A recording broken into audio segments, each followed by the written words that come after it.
दोस्तों, क्या आपको भी सपने में मरे हुए लोग दिखाई देते हैं? किसी को अपने मरे हुए पिताश्री सपने में दर्शन देते हैं, तो किसी को अपनी मृत माता के दर्शन होते हैं।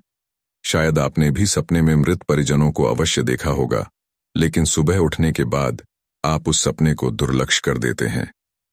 क्या अपने मन में कभी ऐसा विचार आया कि आपको ऐसा सपना क्यों दिखाई दिया? इस सपने का अर्थ क्या हो सकता है? लेकिन दोस्तों, क्या आप जानते हैं, सपने में मरे हुए परिजन दिखाई देने पर हमें महत्वपूर्ण संकेत भी मिलते हैं। सपने में मृत परिजन दिखाई देना कोई आम बात नहीं है। इसके पीछे गहरा रहस्य छिपा हुआ है, जिनका वर्णन हमारे पुराणों में किया गया है। आज हम आपको उन्हीं महत्वपूर्ण संकेतों के विषय में बताने जा रहे हैं। इसीलिए आप इस वीडियो को पूरा जरूर देखिए, क्योंकि आधा अधूरा ज्ञान घातक हो सकता है। आज की इस प्रस्तुति में हम आपको पितृपक्ष में सबसे अधिक सुनी जाने वाली एक ऐसी महान कथा सुनाने जा रहे हैं। इस कथा के माध्यम से आपको समझ में आ जाएगा कि सपने में मरे हुए लोग देखने का क्या अर्थ होता है। अगर सपने में मरे हुए लोग दिखाई देते हैं, तो हमें बहुत ही महत्वपूर्ण संकेत मिलते हैं। दोस्तों, कथा को शुरू करने से पहले आप सभी से रिक्वेस्ट है कि आप इस वीडियो को लाइक जरूर करें और कमेंट में जय श्री कृष्ण अवश्य लिखें। तो चलिए आपको सुनाते हैं वह प्राचीन महान कथा। इस कथा को सुनने मात्र से ही पितरों की कृपा प्राप्त होती है। आइए सुनते हैं वह कथा। दोस्तों, एक बार देवर्षि नारद यमराज से मिलने के लिए यमलोक जाते हैं। यमराज देवर्षि नारद का बड़े प्रेम से आदर एवं सत्कार करते हैं और उन्हें प्रणाम करते हुए पूछने लगते हैं, हे देवर्षि, यमपुरी में आपका स्वागत है। आपके दर्शन से आज मैं धन्य हुआ और आपके चरण पड़ने से यमपुरी की शोभा बढ़ गई है। इस प्रकार से यमराज के द्वारा स्वागत किए जाने पर देवर्षि नारद प्रसन्न होते हैं और यमराज को भी प्रणाम करते हैं और कहते हैं, हे मृत्यु के देवता यमराज, आपको भी मेरा प्रणाम है। आपके आदर सत्कार से हम अत्यंत प्रसन्न हुए। फिर यमराज नारद जी से कहते हैं, हे देवर्षि, आज आपका यमलोक में आने का क्या प्रयोजन है? अवश्य ही कोई महत्वपूर्ण कार्य अथवा कोई महत्वपूर्ण समाचार लेकर आप आए होंगे, या फिर हमसे कोई भूल तो नहीं हुई है? कृपया बताइए, मैं आपकी क्या सेवा कर सकता हूं? तब देवर्षि नारद कहते हैं, हे धर्मराज, आप तो मृत्यु के तथा न्याय के देवता हैं। आप तीनों लोकों के सभी जीवित और मृत प्राणियों का लेखा जोखा रखते हैं। आपको समस्त चराचरों के भूत और भविष्य का भी ज्ञान है। इसीलिए मैं आपके पास कुछ शंका लेकर आया हूं, जिसे दूर करने की कृपा करे। फिर यमराज कहते हैं, हे देवर्षि, आप सत्य कहते हो। हम तीनों लोकों में निवास करने वाले सभी जीवित और मृत प्राणियों का लेखा जोखा अवश्य रखते हैं, किंतु आपके मन की बात जानना हमारे बस का नहीं है। आप तो तीनों लोकों की खबर रखते हैं। आप भगवान विष्णु के सबसे प्रिय भक्त हैं। आप समस्त शास्त्रों का भी ज्ञान रखते हैं, किंतु अगर आप मुझसे कुछ जानना चाहते हैं तो मैं अवश्य ही आपकी सहायता करूंगा। हे देवर्षि, आपकी जो भी शंका और प्रश्न है, आप निसंकोच पूछ सकते हैं।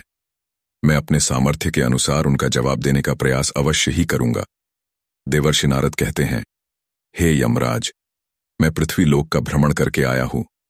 मैंने पिशाच, प्रेत, कूष्मांड, वेताल, चुड़ैल, पिशाचिनी आदि प्रकार की कई विचित्र चीजें देखी हैं, जो जंगल में निवास करती है। इसके साथ ही मैंने देखा है, ये सभी दुष्ट शक्तियां मनुष्यों को परेशान करती हैं, उन्हें दुख देती है। इसका क्या कारण है? ये सभी बुरी शक्तियां मनुष्यों को क्यों परेशान करती हैं? तथा मेरे मन में अन्य एक प्रश्न है कि मनुष्य कई बार सपने में अपने पूर्वजों को देखता है, तो इसका क्या अर्थ होता है? सपने में मरे हुए लोग दिखाई देने का क्या मतलब है? इससे मनुष्य को कौन से संकेत मिलते हैं?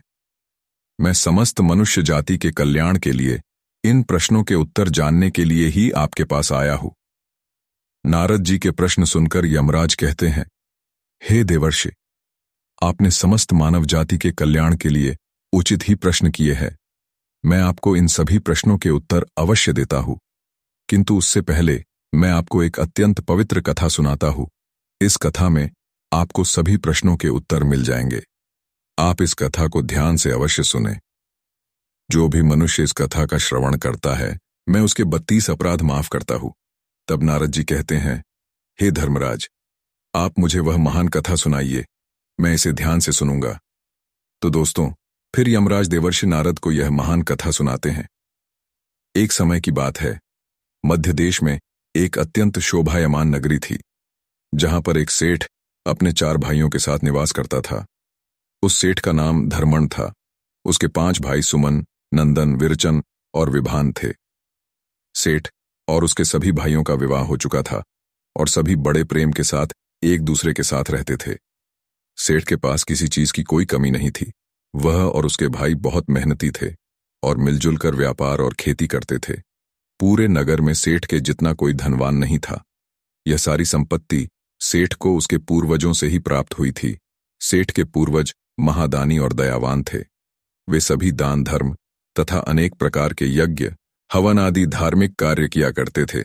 किंतु सेठ कंजूस स्वभाव का था और उसके अंदर पूर्वजों के लक्षण नहीं थे। सेठ ना दान धर्म करता और ना ही यज्ञ तथा हवन आदि कार्य करता था। सेठ ने धन तो बहुत इकट्ठा किया था, किंतु उसने कभी अपने धन का सदुपयोग नहीं किया।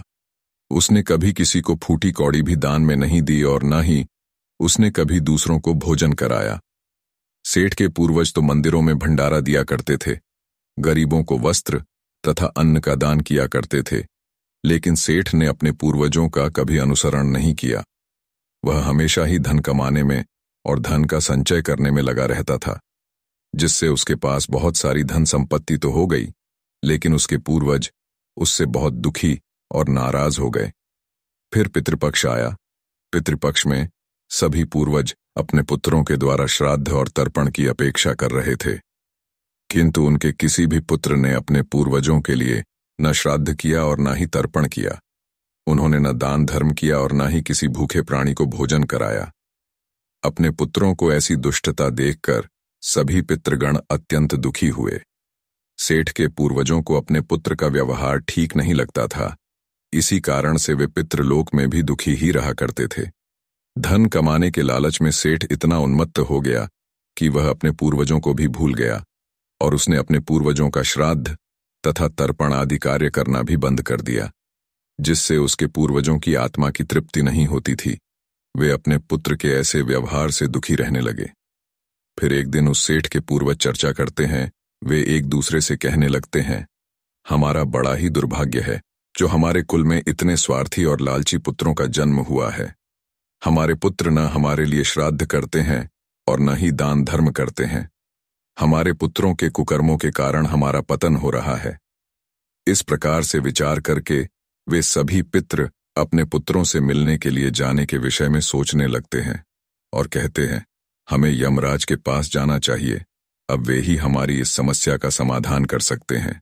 हम सभी यमराज के पास जाकर उनसे हमारे पुत्रों को मिलने के लिए जाने की अनुमति मांगेंगे।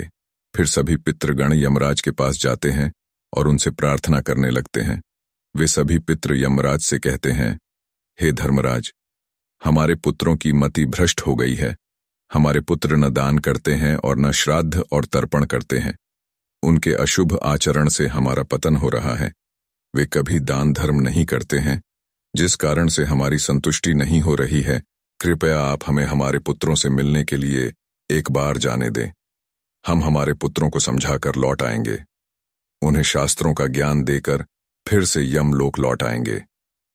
तब यमराज ने उन्हें आज्ञा देते हुए कहा, हे महात्माओं, तुम अपने पुत्र को मिलने के लिए तो नहीं जा सकते, किंतु तुम अपने पुत्र को स्वप्न के माध्यम से संकेत अवश्य दे सकते हो। इसीलिए आप सभी अपने पुत्रों को उनके सपने में जाकर संकेत देकर उन्हें अपना दुख समझा सकते हैं। फिर वे सभी पितृ इस बात पर सहमत हो जाते हैं और एक एक करके अपने सभी पुत्रों के सपनों में जाकर उन्हें दर्शन देते हैं। सबसे पहले वे अपने बड़े पुत्र के अर्थात उस सेठ धर्मण के सपने में उसे दर्शन देते हैं और उसे संकेत देते हैं, किंतु उनका बड़ा पुत्र उनके संकेतों को समझ नहीं पाता है। दूसरे दिन जागने पर वह उस सपने को भूल जाता है और अपने पितरों के द्वारा दिए गए संकेतों को भी नजरअंदाज कर देता है।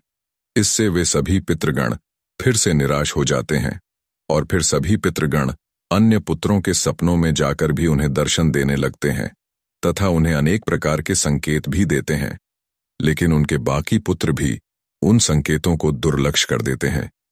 कोई भी अपने पूर्वजों के द्वारा बताए हुए संकेतों को समझ नहीं पाता है, जिससे सभी पितृगण अत्यंत दुखी और नाराज हो जाते हैं।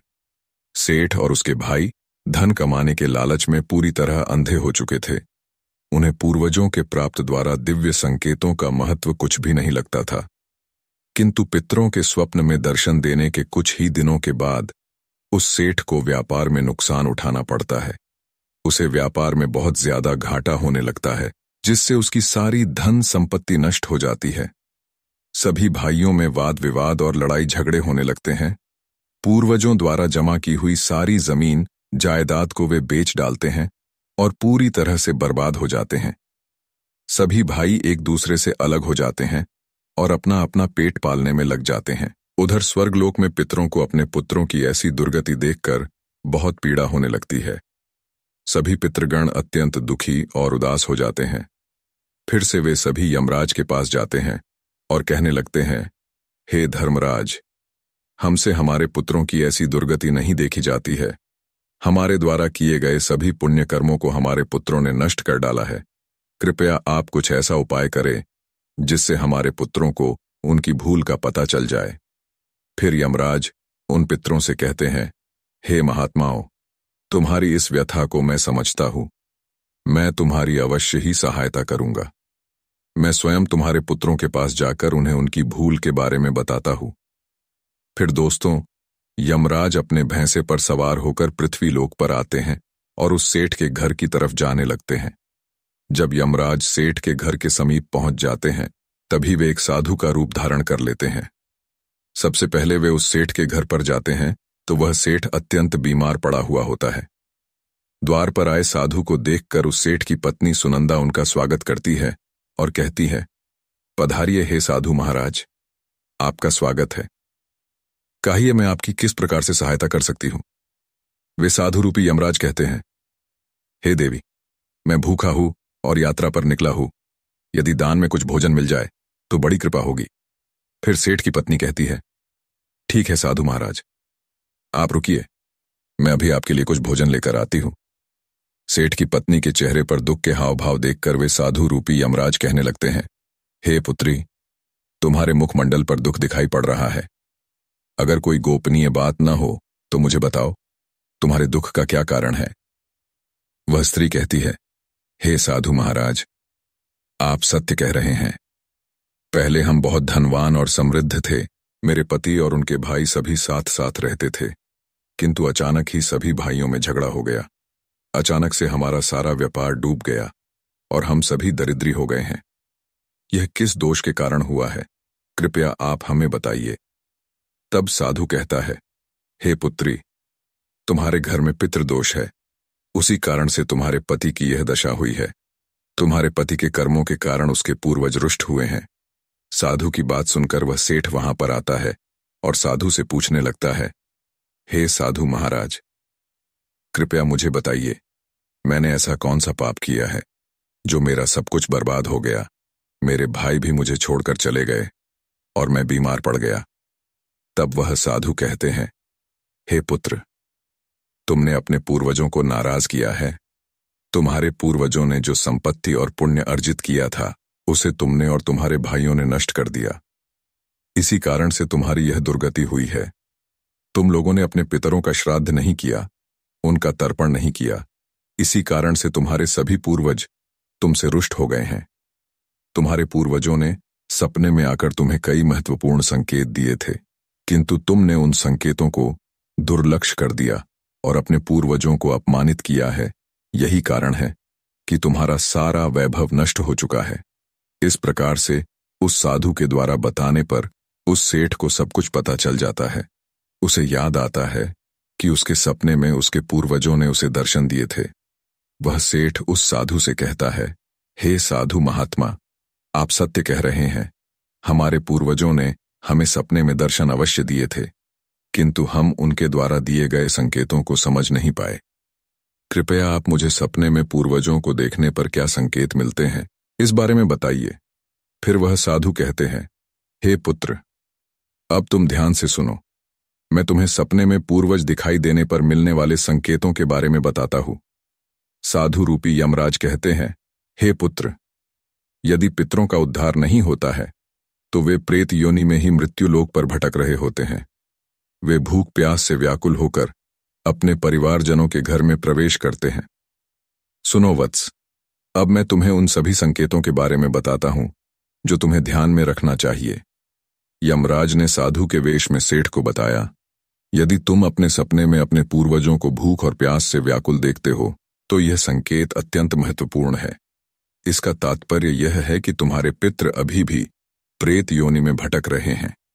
इसका कारण यह है कि उनके लिए उचित रूप से श्राद्ध कर्म और तर्पण नहीं किया गया है। वे अब भी अपने परिवार से आहार और जल की प्रतीक्षा कर रहे हैं।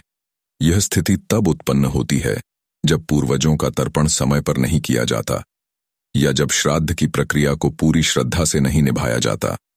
तुम्हारे पूर्वज स्वप्न के माध्यम से अपनी पीड़ा व्यक्त कर रहे हैं ताकि तुम उनकी स्थिति को समझो और उनके लिए आवश्यक धार्मिक अनुष्ठान कर सको। इस समस्या का समाधान यही है कि अपने पितरों के लिए विधिपूर्वक श्राद्ध कर्म और तर्पण किया जाए। सेठ को और स्पष्ट करते हुए यमराज बोले, अगर तुम्हें अपने सपने में मृत पूर्वज जंजीरों में बंधे हुए दिखाई देते हैं तो यह अत्यंत चिंता का विषय है। यह संकेत इस बात का प्रतीक है कि तुम्हारे पितृ किसी बंधन में हैं और उन्हें मुक्ति नहीं मिल पाई है।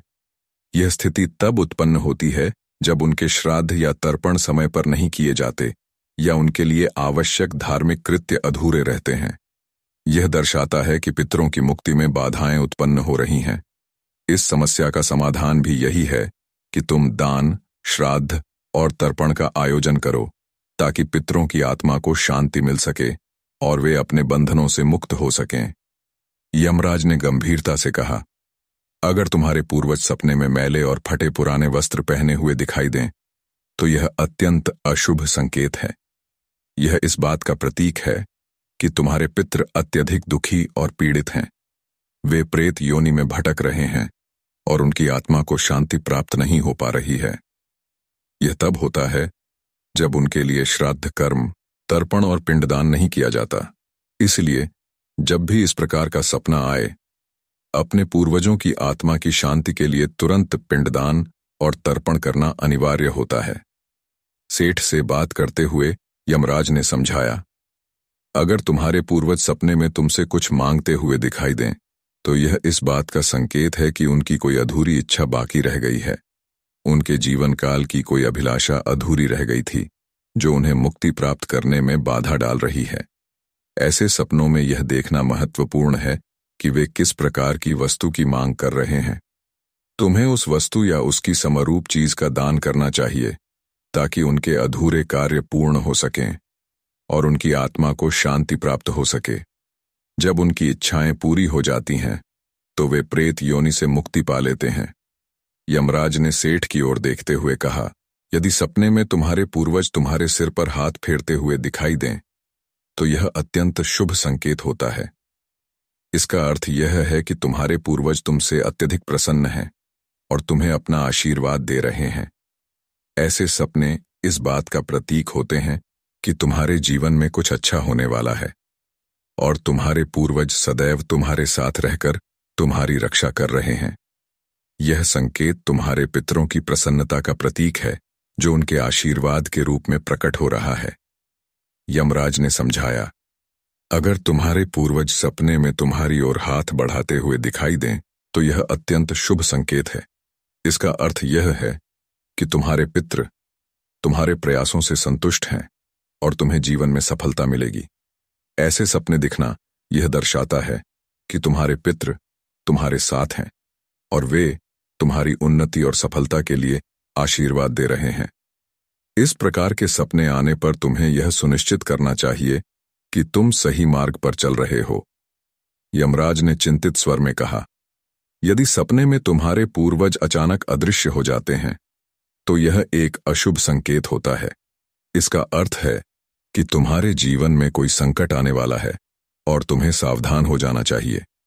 यह सपने इस बात का सूचक है कि निकट भविष्य में कोई बड़ी कठिनाई तुम्हारे सामने आ सकती है। ऐसे सपनों से यह सीख मिलती है कि हमें मानसिक और आध्यात्मिक रूप से किसी भी आने वाले कष्ट के लिए तैयार रहना चाहिए।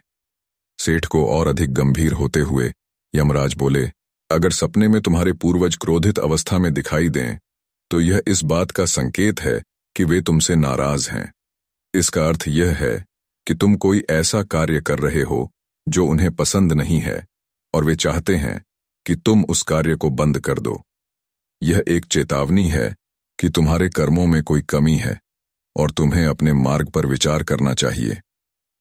इस प्रकार का सपना आने पर तुम्हें अपने कार्यों की समीक्षा करनी चाहिए और सही मार्ग पर चलने का प्रयास करना चाहिए। यमराज ने दुहक भरे स्वर में कहा, अगर तुम अपने सपने में अपने पूर्वजों को रोते हुए देखो तो यह अत्यंत अशुभ संकेत है। यह इस बात का प्रतीक है कि तुम्हारे जीवन में कोई बड़ा संकट आने वाला है और तुम्हारे पूर्वज उस संकट से बहुत दुखी हैं।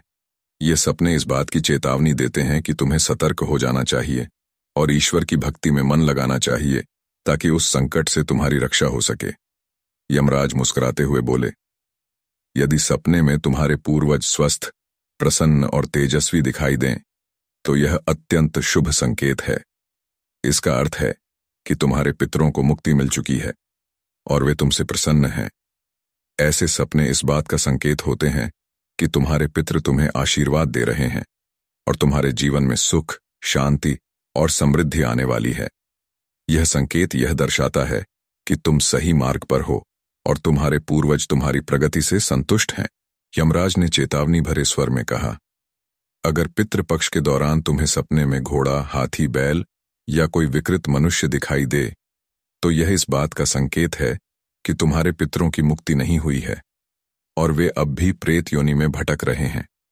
यह इस बात का भी संकेत है कि वे तुमसे अत्यंत दुखी हैं। ऐसे संकेत मिलने पर तुम्हें तुरंत पितरों की संतुष्टि के लिए दान और श्राद्ध करना चाहिए ताकि उनकी आत्मा को शांति मिल सके। अंत में यमराज बोले, यदि तुम्हें सपने में कोई जानवर जैसे कुत्ता, बैल, गाय या अन्य पशु मनुष्य की तरह बात करते हुए दिखाई दें तो यह अत्यंत विचलित करने वाला संकेत है। इसका अर्थ यह है कि तुम्हारे पितरों की आत्मा को शांति नहीं मिल रही है। यह इस बात का संकेत है कि तुमने उनके लिए आवश्यक धार्मिक कृत्य अधूरे छोड़े हैं। इस स्थिति में तुम्हें तर्पण, पिंडदान या अन्य धार्मिक अनुष्ठान करके अपने पितरों की आत्मा की शांति के लिए प्रार्थना करनी चाहिए। तब वह साधु कहता है, हे पुत्र, यदि तुम्हें भी इस प्रकार के सपने दिखाई पड़े हैं तो तुम्हें अपने पूर्वजों को प्रसन्न करने के लिए दान, धर्म, तर्पण, श्राद्ध आदि कर्म करने चाहिए, जिससे तुम्हारे सभी कष्ट दूर होंगे। उस साधु की बात सुनकर उस सेठ को अपनी गलती का एहसास हो जाता है और वह तुरंत ही अपने भाइयों के पास जाता है और उन्हें साधु के द्वारा बताई हुई बात बता देता है। फिर सभी भाइयों को समझ में आ जाता है कि उनके पूर्वज उन्हें सपने में आकर संकेत दे रहे थे। फिर वे सभी भाई मिलकर नदी के तट पर जाते हैं और अपने पूर्वजों के लिए श्राद्ध, तर्पण, दान, धर्म आदि कार्य करते हैं और अपने पितरों को संतुष्ट करते हैं। फिर एक दिन उनके पूर्वज उनके सपने में आकर उन्हें दर्शन देते हैं और उन्हें नाना प्रकार के संकेत देते हैं। वे सभी संकेत शुभ होते हैं। अपने पितरों के द्वारा शुभ संकेत प्राप्त होने पर उन सभी भाइयों का जीवन खुशियों से भर जाता है। उनके सभी रोग और दोष समाप्त होते हैं। वे फिर एकजुट होकर रहने लगते हैं और खूब तरक्की करते हैं। यमराज नारद जी से कहते हैं, हे देवर्षि, जब मनुष्य के पूर्वज संतुष्ट हो जाते हैं तब मनुष्यों को अनेक प्रकार के संकेत प्राप्त होते हैं। अब मैं तुम्हें उन शुभ संकेतों के विषय में बताता हूं। यदि सपने में मृत परिजन सिर पर हाथ फिराते हुए दिखाई देते हैं, इस सपने का अर्थ यह है कि वे बहुत अधिक प्रसन्न हैं। पूर्वज यह संकेत दे रहे हैं कि उस मनुष्य के जीवन में कुछ बहुत ही अच्छा होने वाला है। यदि पूर्वज मनुष्य की ओर हाथ बढ़ाते हुए दिखाई देते हैं तो पूर्वज यह संकेत दे रहे हैं कि मनुष्य जो भी काम कर रहे हैं उससे वे संतुष्ट हैं और उसे उस कार्य में अवश्य ही सफलता प्राप्त होगी। यदि सपने में पूर्वज स्वस्थ दिखाई देते हैं, उनके मुखमंडल पर तेज दिखाई देता है और उनके वस्त्र चमकीले और सफेद रंग के होते हैं तो उन पितरों को मुक्ति मिल चुकी है, ऐसा समझना चाहिए। अगर सपने में पूर्वज दूर आकाश में बादलों पर बैठे हुए दिखाई देते हैं तो यह शुभ संकेत है। मनुष्य के पूर्वज अत्यंत प्रसन्न है और उसे आशीर्वाद दे रहे हैं। इस प्रकार से उन सभी भाइयों को पूर्वजों के द्वारा शुभ संकेत प्राप्त होते हैं और उनका खोया हुआ सारा धन और संपत्ति उन्हें वापस मिल जाते हैं और सभी भाई मिलजुल कर एक साथ रहने लगते हैं और सुखपूर्वक 100 वर्षों तक जीवन व्यतीत करके दिव्य विमानों में बैठकर पितृलोक चले जाते हैं। तो दोस्तों, इस प्रकार से यमराज ने देवर्षि नारद को पितरों के द्वारा मिलने वाले संकेत बताए हैं।